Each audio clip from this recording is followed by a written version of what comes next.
Okay, I am Kasem-Beg, music director of WRUR and DJ for The Sting. I would like to introduce Simon Raymonde, former member of popular dream pop band Cocteau Twins, founder of the independent record label Bella Union, and his newest album, In Quiet Moments by Lost Horizons, his newest collaboration with drummer Richard Thomas of Diff Juz and Jesus and the Mary Chain. How are you doing today, Simon? Well, I'm doing okay, all things considered. I mean, I guess I'm not the first person to have said that, I guess, over the last year. It's been a strange year for the music business and for me as well. But today, I'm doing okay. Sun's been shining. I had some friends over I haven't seen for a long time, so it feels good. That's delightful. It's been really rainy in Rochester this past week, so it's been kind of just dreary. It was really sunny for some reason, even though it's like spring in Rochester is not very sunny. But now we're back to very rainy days, so very sad stuff. Well, I just wanted to say thank you for taking the time to chat with me today. It's really a huge honor. Cocteau Twins is one of my favorite bands of all time, and I'm just a huge fan of you and your work. And especially, I think in this past year, the station has experienced like a somewhat shoegaze and dream pop renaissance. So a lot of Cocteau Twins albums have been in our frequent rotation of DJs playing them on their shows. Well, that's beautiful to hear. I mean, I guess we always hoped we would make music that was timeless. So, the fact that there's still people rediscovering it, discovering it at however many years, it's 25 years since we finished. So that's beautiful. I mean, music is such an important part of our lives right now, and I think people are realizing that more than ever. During lockdown, it's what's kept a lot of us going. Yeah, absolutely. I'd say that music was like my best friend during lockdown.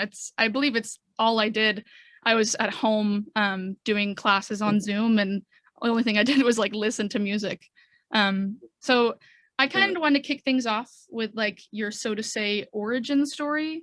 So like, when did your passion for music begin? When did you first start making music? And like, have you always known you were going to pursue a career in music? Oh, there's a few facets to that question. So I'll start like with the first part, which is the thing that really got me into music like obsessively was punk rock, basically. And in the UK, I'm an old man now, but in 1976, I was 14 years old, and I was sort of interested in music a little bit before. I played music. I was in the school choir and stuff like that when I was a little kid, and I played the violin when I was young. But punk was the thing that kind of, was the light bulb moment for me where, I just felt this was my thing. My brothers and sisters were older and they were all into, the pop music from the 60s and the 70s, the Beach Boys, the Beatles, the Bee Gees, all that stuff. And I was all right, but it wasn't my thing. And then when punk happened, Sex Pistols, The Clash, Buzzcocks, all these kind of bands came out in the early 76, 77. That was my thing, and it just really caught my attention, caught my imagination. Not just the music, but the whole attitude of punk was just perfect for me. The political side of it. I loved the fact that it was anti-racist, it was anti Nazism. We were living like America was with Reagan. We were living in a really kind of right-wing society, which we all hated. Well, all of my friends anyway. So that was my entry point. And yeah, I mean, I haven't really looked back. I've sort of kept that same principle, the same ethics that I started around the punk times. And I sort of carried that all the way through. And somehow it's become a career. I don't know really how. It just sort of happened. It all happened by mistake, by accident. But I quite like that. I just follow whatever fork in the road I think is the right one to go down. And sometimes you pick the wrong one and you get your fingers burnt a little bit. But if you have faith and you love what you do, that's the most important part of it. Just how much passion have you got for this thing? Follow it through. You'll make mistakes. I definitely made loads of mistakes along the way, but I learned from them. Do you know what I mean? I think my parents gave me that. We were talking earlier before we went on air about you know, what our parents sort of can give us sometimes when it's good and teaching us about cool music. My dad was a musician and a very, very successful one. So I grew up in a super musical household. So I learned an awful lot just by watching what he did, and how he always used to say to me, don't ever do a job if you don't love it. Don't do something just for money. Never do that. And I, even when I was 7, 8, 9 years old, I probably didn't really understand what he was talking about, but I definitely remember that one part. Don't do a job if you don't love it. And that's why I carry my life through. Yeah, that's spectacular. I definitely agree with that. My brother makes music and he just keeps pushing. He's been so inspired by stuff like this, and he always listens to artist interviews and kind of gets their perspective on things like this. So I don't know, these kind of inspirational words will last a long time. Like, I feel like people who are going to tune into this are going to be really impacted by this because of how, you know, close this is to our station. And a lot of us are musicians inside the station as well. I'm curious as to how, like, has your passion changed, like, following success? Do you think it has grown and shifted, or has it stayed kind of stagnant? Oh, my passion for music, for new music, is just as obsessive as it ever was. In fact, I don't know whether it's the pandemic and being stuck inside so much, and having to listen, you know, not having to listening to so much more music. I think there's never been a better time to be young and making music. It seems to me that, you know, so many incredible records out this year. This year's been an amazing year for new music. So yeah, I mean, I may be 59 now, but I still feel like a 29-year-old in terms of sort of the excitement I have about music in general. The music business is a bit of a mess. I don't really like the music business, the business part of it, but I love working with young bands. I love helping them get a foothold in the industry, help to teach them some things, tell them some stories, you know, about things that went well, that didn't go so well, so they can maybe learn from some of the things that I didn't get right, and make sure they don't make the same mistakes. So there's a lot to pass on, you know, and I feel very privileged to be in a position to be able to do that, working with the bands that I do now. You know, obviously Beach House and Explosions in the Sky and Father John Misty are some of the names that I work with, have worked with so many years. But there's all this new current of really exciting bands, you know, in their teens and their early 20s, who are just getting started. And I find that a very exciting thing to be part of, to just help them make the right decisions and not even tell them what to do. I'd never tell anyone what to do, but just sort of, you know, give them some pointers. And I think that's really useful for people starting in a business that is very confusing, isn't it? It's like, how do I get in to the music business? What do I have to do? How do I get a gig? How do I put a record out? It's confusing. It's utterly confusing. So yeah, it's very cool working in new music these days. I love it. Still love it just as much as ever. Speaking of getting started, how did you get involved with Cocteau Twins in the 80s? How did that kind of origin start and you met both of them? Yeah, just a complete accident. Like most cool things that happen by complete accident, I was when I was 18, punk a bit. I was like, what year would this been? This has been 1980. So I'd been out of school. I was living in London in a little bedsit with my best friend Stan, and I used to go into this tiny little record shop called Beggar's Banquet, and it was just like a little indie punk store that sold punk and reggae records. And it was just like one guy working in there, and I used to go in there literally every day after work. And after a few weeks going in there and buying singles and stuff, the guy just said, why don't you just come behind the counter? You're literally in here every day. You may as well work here because you're in here so much. I was like, really? Oh, like, you're kidding me. That's like the most exciting thing ever. So I started working on Saturdays, and then it developed into a proper job, you know, going in there every day. And I was like the happiest person on the planet. Now, 4AD, the record label the Cocteau Twins were signed to, and actually I had my own little band before Cocteau Twins called the Drowning Craze, and we were signed to another little label upstairs. So it was like the record shop down here, and then these record labels were upstairs. So it was a really lovely little close-knit community, you know?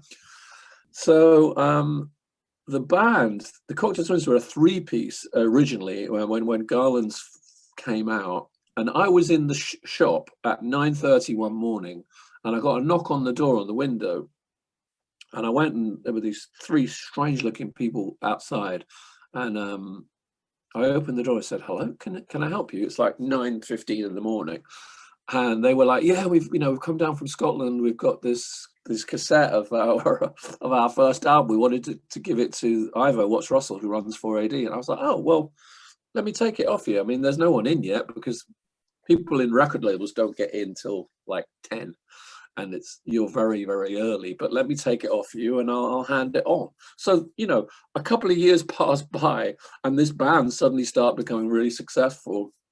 I, of course, become to know them, start going to see them at shows with other guys from the label, and we're all in this kind of friendly situation together. And they just put out Head Over Heels, which was the second record, and they were down in London, Liz and Robin. Just the band was now a duo, just the two of them.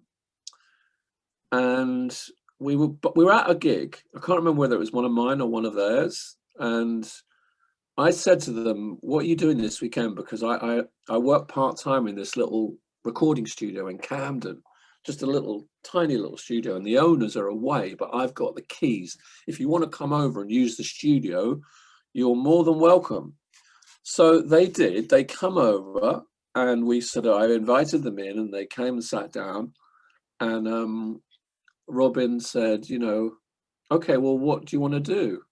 And I said, "What do you mean? What do I want to do? I'm here to help you. I'll record you." And they were like, "Oh, we thought you wanted to write some songs with us." And I was like, "What? Whoa! I mean, no, I don't. I never even thought of that." But so Robin was like, "Have you got any bass lines?" I was like, "No, but let's just plug in and see what happens." So Liz went out to get some fish and chips. Me and Robin just messed about and jammed together and wrote this little tune. When she came back from getting fish and chips, she walked in and she heard this piece of music that we'd just written together. And it eventually came out a few months later, exactly that same recording that she then put vocals on. It's called Millie Millinery. I think it's on the Pink Opaque, which was our first American release. So yeah, it was a great fun first moment working with them, and I didn't really think anything more of it. I went back to my job. They went back to Scotland. And then I got a phone call from Robin about a month later, just saying, "Hey man, we really loved hanging out with you and making that tune in London back there the other week, and just wondered if you fancy coming up to Scotland and joining the band and making the next album with us." And I was like, "Wow, I mean, yeah, okay, that sounds great." And that was it. It was just something that completely happened by accident, totally by accident, because I literally genuinely had no idea that they were intending to come to the studio and write a song with me. That's just like so out there. But there you go. I guess I must have made a decent impression on them. That is such a cool story. I now knowing that now is such a cool little anecdote. What do you think would be your biggest, takeaway overall with Cocteau Twins and touring with them and writing music with them and making all this music? What would you say? This is such a broad question, but like biggest takeaway. There's a lot of ways this could go. I mean, don't take so many drugs would be probably the biggest takeaway. I don't know. Like, listen, I mean, I think it's complex. Walking into a band where the other two people in the group are a couple, that you can't know what's going to happen in the future, but for sure that created a lot of problems, because ultimately they weren't a couple in the end, and that sort of eventually was the downfall of the band. The warring factions, the sort of tense and emotional baggage that you carry around. It was a struggle, and I was sort of stuck in the middle, of these two beautiful people, but who just really couldn't get on anymore. And we really did try. We made 2 albums after they broke up, so you can tell just from that how important the music was to us, because normal people would, if they were in a band together and you broke up with the other person in the band, you'd split up, right? The band would no longer function. But we did, and I think it's testament to the music and how important the music was to all of us, that we were able to kind of somehow detach ourselves from, well, so we thought, somehow detach ourselves from the emotional drama and, you know, hone in on what we loved most about being in Cocteau Twins, which was making the music. So, you know, again, it sort of comes back to that sort of passion thing, and, you know, trying to put other things aside. And if you really care about what you do, you can make these things work up to a point. But, you know, I think what ultimately was the downfall was just, you know, relationships really just blowing up, and drugs being a much too big a part of our lives at that point, and sort of messing things up horribly. So, you know, I laughed when you asked the question, and I said flippantly, don't take so many drugs, but that's actually the biggest takeaway. Okay, that is a good takeaway, especially I think in the light of the, I don't know, just fame and fortune. A lot of these things get lost, and I think that the public doesn't really see it, and they don't see it behind the scenes, that, I don't know, people are just people. Yeah, Like, that's the people thing. have a hard time understanding that people make mistakes. Like, people are humans. The people Yeah. that you put on pedestals go through pain and loss, and, you know, struggle with their own demons, you know. Oh yeah, absolutely, and probably more so, you know, people who are very creative, because you always put way too much into that thing and not enough into other things, and that's why your life sort of sometimes seems a bit out of control. You know, whether you get into debt, or whether you get into gambling problems, or whether you get drug problems, or when you invest so much in one part of your life, the creative part, you know, either your relationships are going to end up being a total mess, which in all of our cases was absolutely true.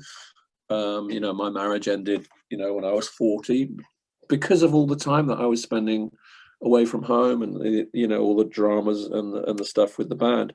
But as you say, we're all just human, and you know, you can't be put on a pedestal as a musician. It's the worst thing that could happen to you. But of course, the more popular you get, and if you read your press and you start believing some of this stuff about that people write about you, that you are this incredible band, then that's a really terrible idea. It doesn't work, because, you know, you still have to go to the bathroom, you still have to wipe your own ass, you know what I mean? You still have to function as a human being. But I do think people used to think we were sort of elevated humans in some degree, and of course we were like, we're really not. We're just normal.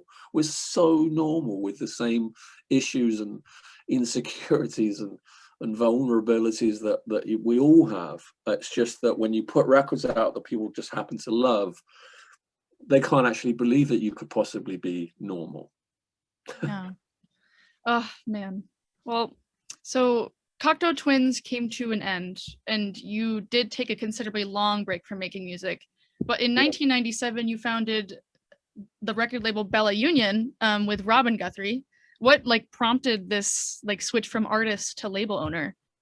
Oh yeah, well, it was never intended to be, you know, as it sort of now seems.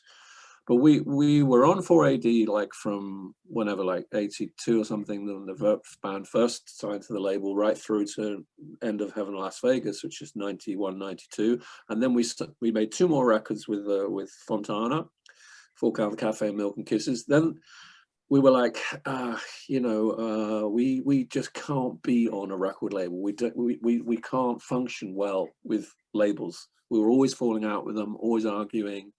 So it made sense for us to have our own label. So Bella Union was set up really only to put out Cocteau Twins records. That was its only intention. And solo records and collaborations, but just like stuff within our own little within our control, you know. And then 6 months, I think, after setting the label up and getting some postcards made and a logo done and all that sort of stuff, and getting all excited about making our next Cocteau Twins album, Liz just decided she couldn't do it anymore. You know, and whilst it was a shock and really awful in one sense, it was probably kind of a relief in another sense, you know, because we were struggling with this dynamic of the three of us. So I probably wasn't really massively surprised. But then it was like, okay, well, what am I going to do now? You know, because we had this beautiful studio on the river in London, and we were making our records there, and it was just such a great place to be. All of a sudden now with the band gone, what the hell do we do? So both of us, but more me than him, sort of got into this record label thing about maybe putting some other people's records out. I mean, why not? Let's give it a go.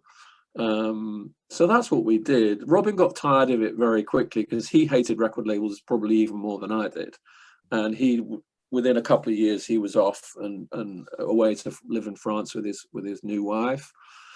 So I was kind of left to kind of, you know, make something out of this label business, which I really literally knew nothing about. I knew about being in a band, you know, I didn't know anything about business, about distribution, marketing, press. I didn't know even anything, you know, not even a clue. So it was a very fast learning curve, you know, being thrown in at the deep end and what the hell am I doing here? But somehow I got through it, and then all of a sudden it was like, blimey, we've been doing this 20 years. How did that happen? And that was when I decided I needed to make some music, because I hadn't done it for so long, because I was keeping this damn record label afloat and keeping people in jobs and keeping myself in a job and trying to make money. And you know, I had lost my first wife, I'd lost my house, I was now renting this, you know, grotty little flat somewhere, but I was trying to keep the label going, you know, and that's very difficult to do. Anyone that's you speak to in the business, in the independent label business, we've all been close to bankruptcy 20 times, and that was no different for Bellini. You know, it was really, really hard work. But we got lucky a few times. Signing Fleet Foxes on their first record was obviously a game changer, really, because we'd been selling, maybe some bands had sold 20, 30,000. Fleet Foxes sold 1 million in Europe.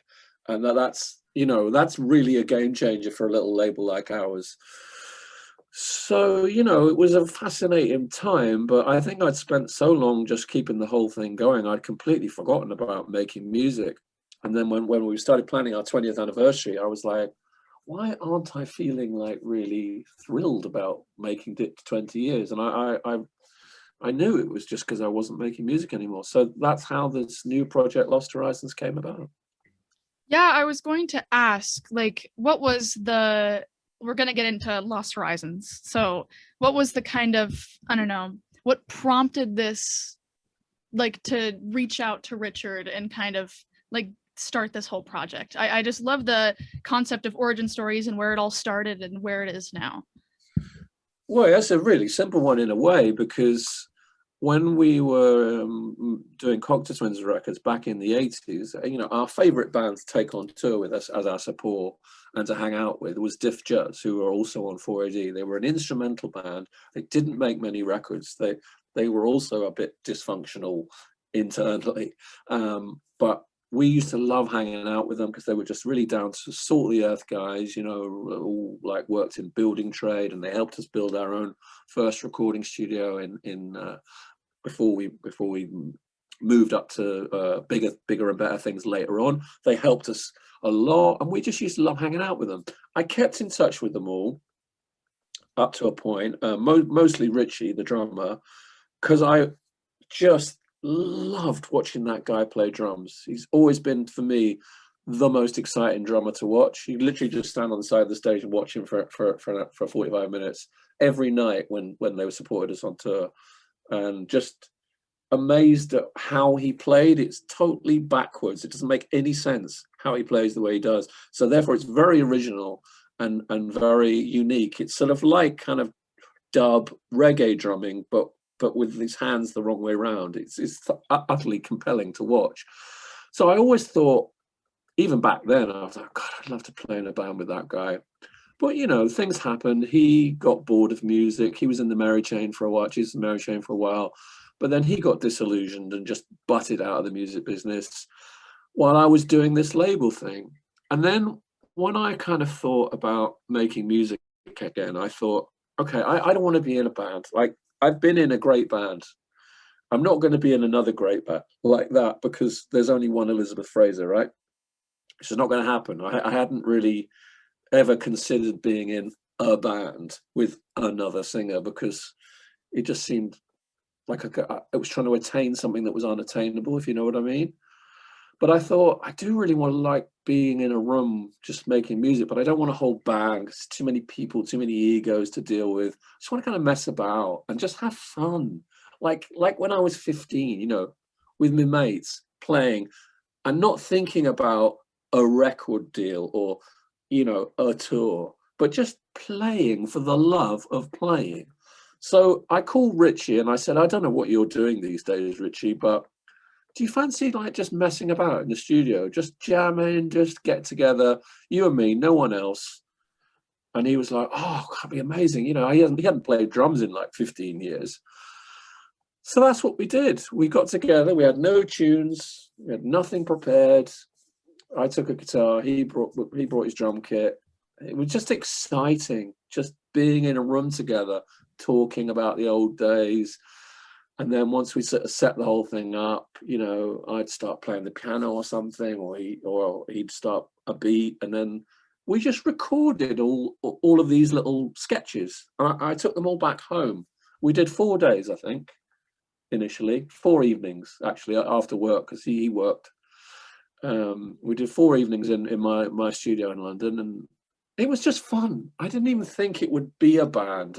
I said to him, let's not think about our stuff. Let's just do it. And just if we have fun, then maybe we'll do it again. So anyway, I got back home in my little, not this flat, not this house I live in now, but this little flat in Brighton up the road when I first moved down here. And I had this tiny little room and I had my headphones on, listening back to all this stuff while my wife was downstairs eating dinner, and I'm listening through to the stuff, and I was actually some really cool things. So I'd pick my bass up and I'd keep the headphones on and I'd record a bass line over the top of what one of the things we did, and then I'd add some guitar the next night, and then all of a sudden, sort of a few months passed, and I like had 6 or 7 tunes that sounded a bit like songs but without the vocals. And we kept on talking. I said, should we go back and do another few days? So we did. And this whole thing just ended up having about 15 instrumentals. And then I thought, wow, I mean, we could put it out like just as instrumentals, I suppose, but then that's a bit too like your old band. Maybe we should just find a different singer for each song, you know, that seemed to make sense. And that's how the whole thing came together. It was just really organic, you know, just felt natural that was the way we would go. And then it obviously solved the problem of having a singer. We didn't have to have a singer. We could have 15 singers. And that's kind of how the whole thing came about. Again, just a bit of an accident. That's great. I love that. So in both of the albums, Ohala and In Quiet Moments, there are just a conglomerate of artists that you mentioned, or 15 or more artists on each song. What was the kind of process behind actually, you know, picking out these artists and collaborating with these artists? Like, how did you know them? I know some of them were actually signed to Bella Union, and others not.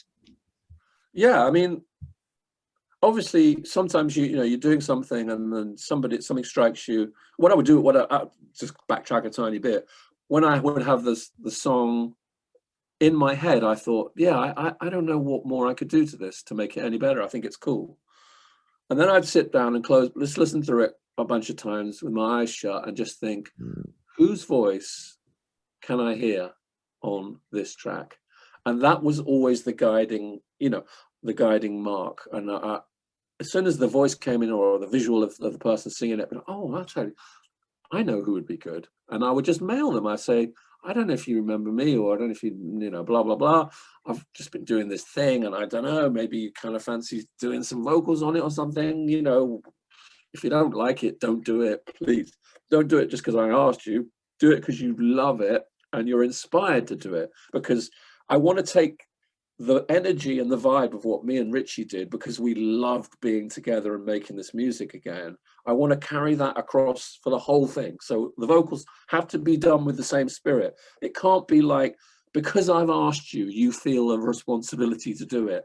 That's no good for me. It has to be done with love and passion and, you know, excitement. And if you don't feel it, just say so. And we can still be mates. You know, I don't hate you because you're not going to sing on my track. In fact, I'd love you more if you don't sing on it and because you don't love it. And that's how we proceeded, you know, just gently thinking about who was right for this particular piece of music. I think with the second album, the more recent one you mentioned, In Quiet Moments, the whole thing has developed a bit more, and I was able to kind of relax a little bit. Now we've got the first one out of the way. Stylistically, I think it's quite different as well. There's more going on. I think the first record it's not one-dimensional, but it is definitely sort of more of one kind of vibe than another, whereas this has just got so many things going on with it. I was able to kind of open that up with the vocalists and think really much more outside the box than I had done on the first record, which was probably just more in my kind of circle of people I knew or was aware of. This record, I kind of really got to sort of open it up a little bit, and I think that benefits the record enormously. So what was the album writing process this time around? Was specifically like, was anything delayed, affected, or influenced by COVID? Because I'm pretty sure something has to be affected by this pandemic that is just never ending. Yeah, interesting, because, well, certainly the process initially was exactly the same as the first. So me and Richie went into a live room and just messed about with no ideas and just press record and just see what came out, kind of thing. And again, I would bring that stuff back home. Obviously a different environment. I now have this shed in the garden, so I'm able to sort of come in here and really get my head down and concentrate. Then what happened was the COVID then happened. We'd sort of started the main body of the tracks before COVID, a lot of them anyhow. And then, well, Richie sort of he lives half the year here and half the year in Croatia. He has a place in Croatia where he goes on his own during the summer, usually just to get away. So he's been away now literally for a year. I haven't seen him in a year. So I've been doing the sort of last half of the record all on my own from this very room. So finishing it all, getting all the vocals done, and then mixing it all here on my own.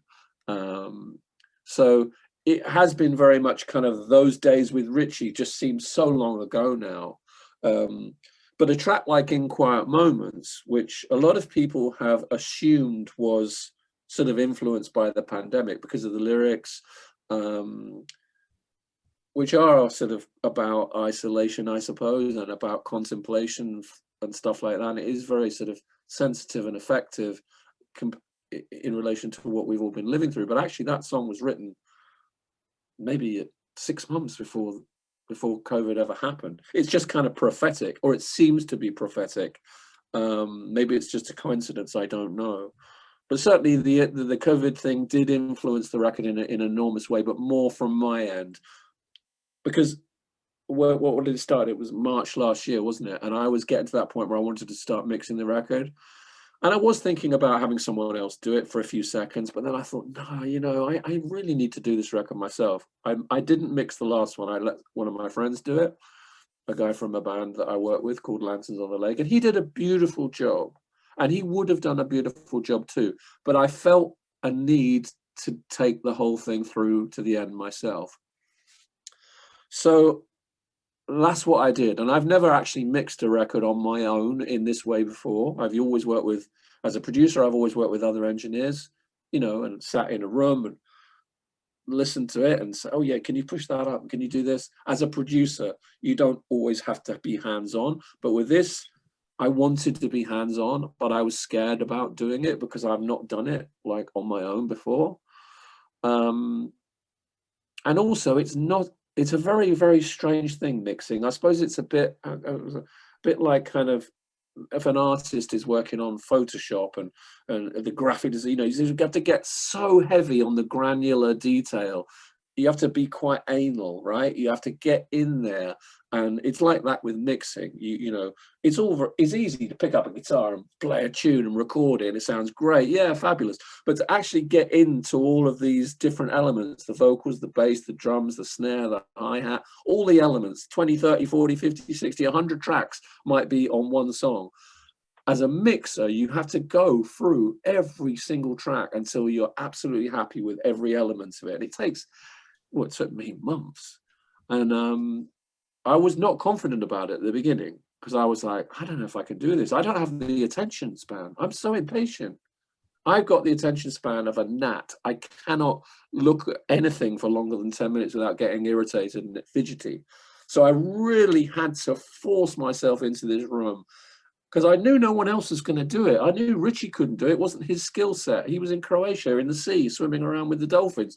I had to come in here and do it. And I made myself do it, even though my natural default is to be out walking the dog, you know. So I'm very happy with how it worked out, because I think I made a brilliant sounding record, and I never would have ever said that about my own work before, because I usually don't like my own work. But this time, I really, really, really feel like I learned a lot about myself, and was able to do that hard work, to delve into the guts of these songs. And I feel like it's a beautiful sounding record, and I couldn't be prouder of it. Really, it's the most proud I've been about anything I've ever done. And, you know, I've done a lot of things. That's just terrific. I think, you know, I'm not a musical artist, but I'm a studio art major and an artist that just creates art constantly. And I think that there is always just this constant, I don't know, inside critic in the back of your brain, always just criticizing everything you do. And I think you reach some sort of inner peace when you finally are just like, oh, I'm so content with this work. Like I'm so proud of it. And I think that is it's a really beautiful feeling. It's really rare to come by too. A lot of artists are we just doubt ourselves so much, and it's just all about the process of creating. And don't be so critical of yourself. There's nobody that's actually going to be a critic except yourself. It's the inner voice that's in all of us, you know. I mean, listen, Prince was one of the most phenomenal musicians that ever lived, but he was always full of self-doubt, and he didn't have any confidence in his own music. Can you imagine anything more ridiculous that somebody with that talent would have insecurities about his own talent? But it's just how we are. And I think the COVID thing was actually a massive benefit to me. I know that sounds completely daft, given how, you know, so many people lost their lives as a result of it. But for me, it allowed, because no one was waiting on a Lost Horizons record. You know, there's no one knocking at the door going, where is it? Because it's my record label, and I can take as long as I bloody like. And I just thought, I will. I'm not going to give this to anyone until I think it's perfect. So what you normally do when you make a record is you have a deadline, you know, and you think, oh my God, I've got to get it out then. So I've got to have it in production by then. So you kind of rush through it and you deliver it and you're like, oh God, I wish I had another few days. Oh, never mind, it'll be fine. And that's the sort of attitude you have to have sometimes in the music industry, because it's so fast paced. You need to sort of have deadlines and you have to sort of fulfill them. But with this, I was like, listen, everyone is just stuck at home. So I'm just going to take my time, and I would listen to the mix in here and think, hey, it sounds great. I'd put it on my phone, and I'd get into the car and I'd go on for a drive, and I put it on my car system, because that's, you know, that's how most of us know whether something sounds any good or not. Because if it sounds good in the car, it sounds good, right?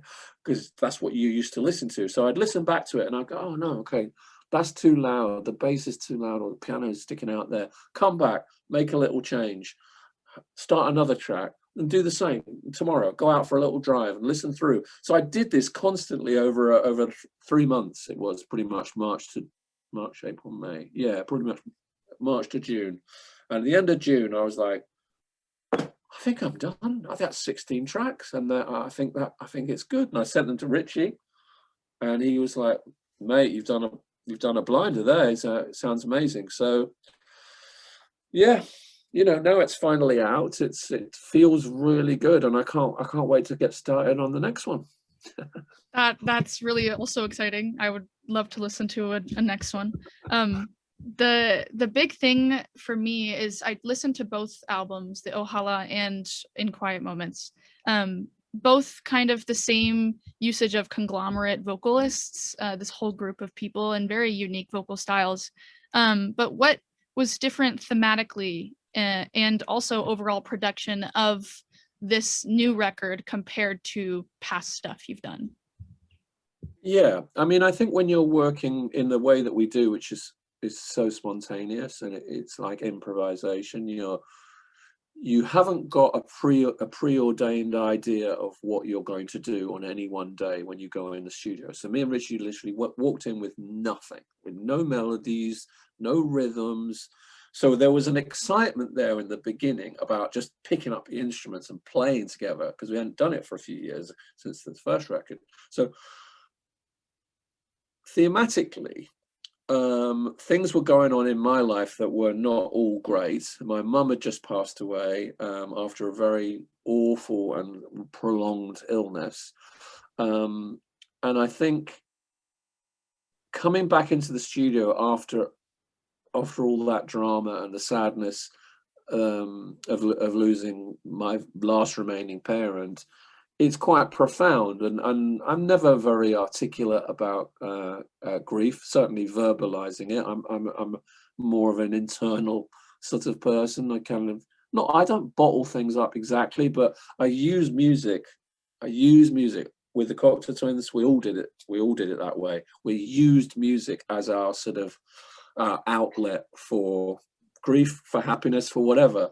Quite ironically, with Cocteau Twins, some of our saddest songs seem to be written when we were at our happiest, and some of our happiest songs seem to have been written when we were at our saddest, which is interesting, isn't it? Because it's almost like your sort of internal mechanisms are creating this kind of balance that you need to just survive. So I've always worked that way. Cocktails was all improvised, all the music that me and Robin made together, because we didn't write songs in a traditional way either, in the same way that I don't with Richie.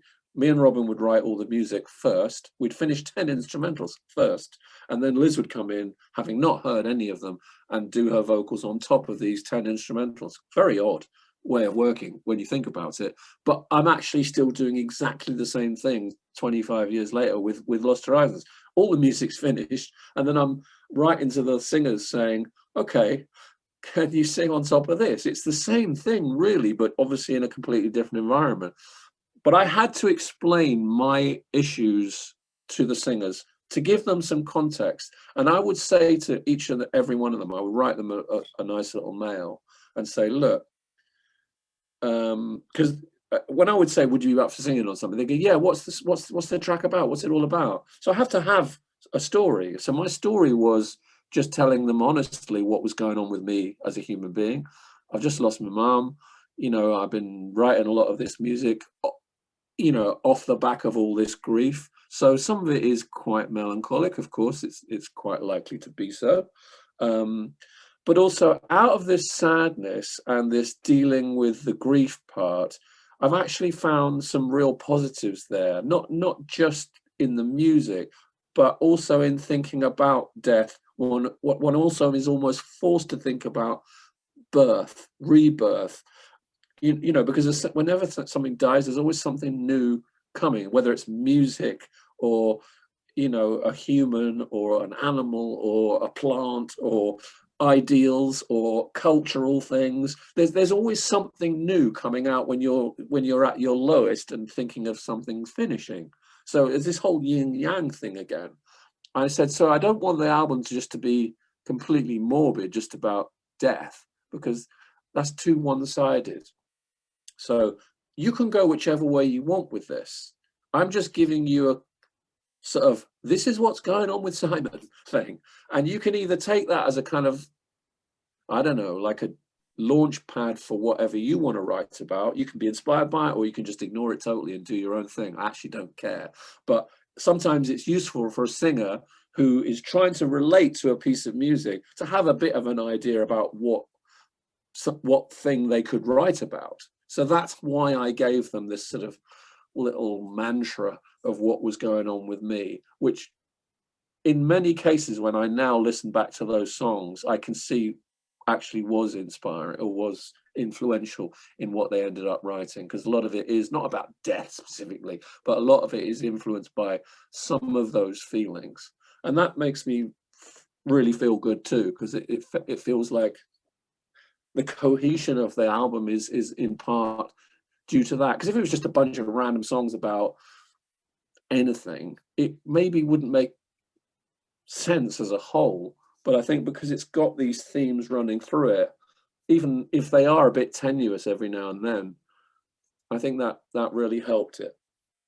I agree. I think that there's this kind of open-endedness that exists in this album that I really appreciated, especially just with the concept of death and in quiet moments. I just believe that, especially in this pandemic, people were able to take a step back and really just reevaluate a lot of things. And I think this album reflects a lot of that reflection and self-reflection. So I think it's very insightful. Oh, good. I'm glad that you see it that way, because it's always great when people sort of get the intention, and it's lovely to hear that people have been receiving it so well. It makes me very happy.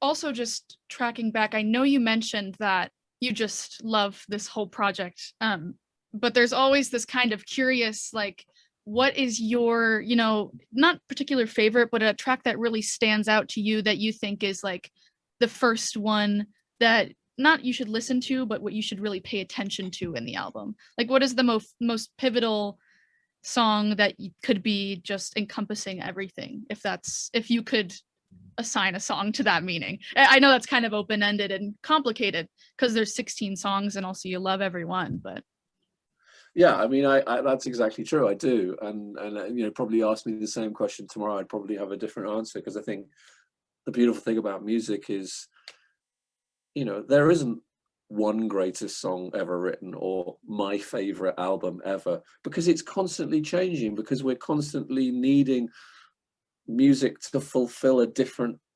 criteria. It's just, you know what I mean? And I think with the album, it's hard to answer that question sort of flippantly, because when you care about something enormously, the reason the album is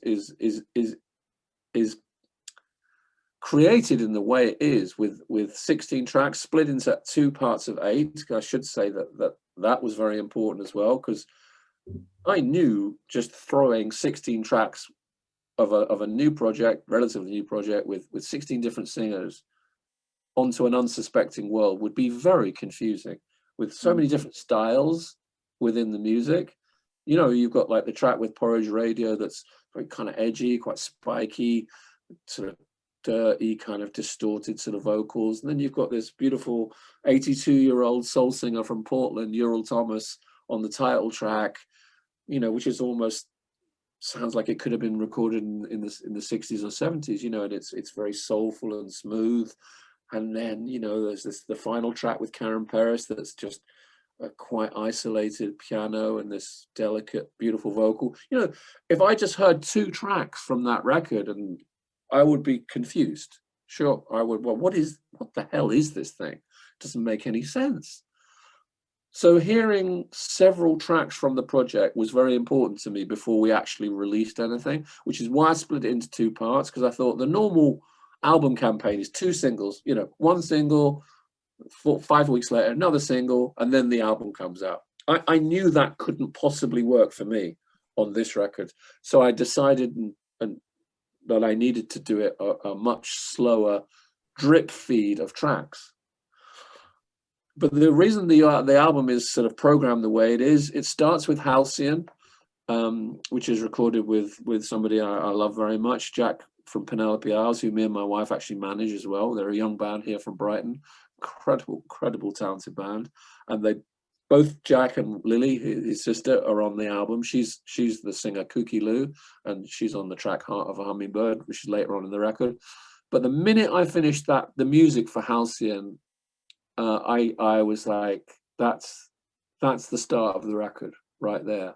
And Richie always loved that track so much. Whenever I would send him like a draft of where I was at with it, he'd be like, man, that's such a great tune.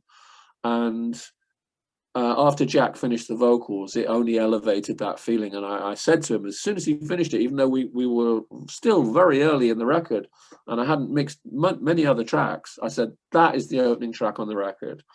So I think because it is first, and maybe also because it's coming out next week as a single and is just getting played on the radio here a lot, I think that's an important track for the record. It starts the record.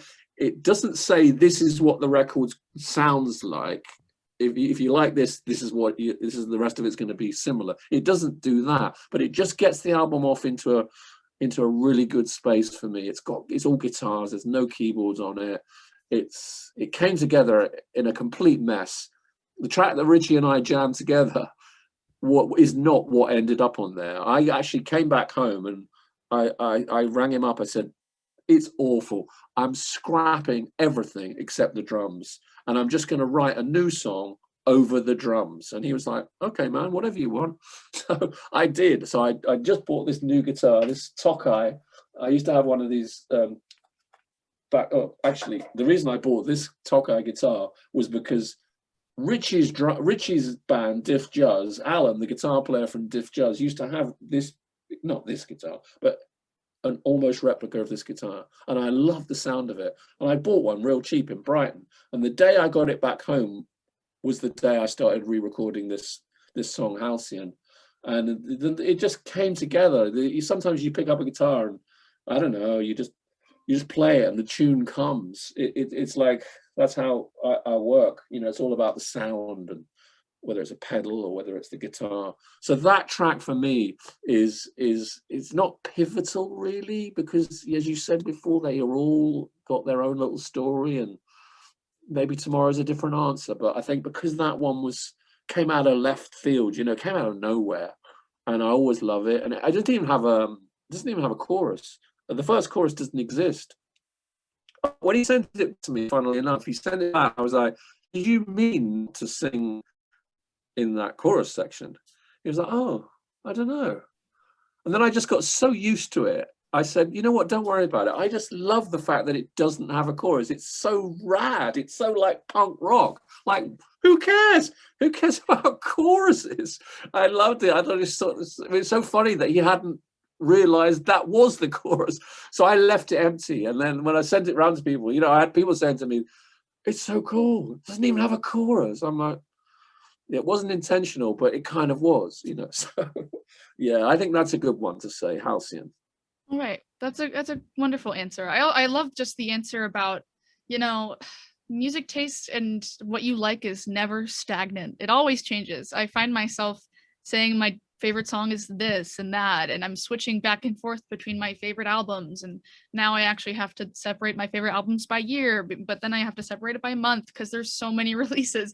There's just so much, and I think this album really encapsulates how you can't put music in a box that kind of way, where it has to, like, I don't know, it's just a part of this bigger picture where you don't have to commit to one niche or style or, I don't know, genre, and everything is just fluid and flows together.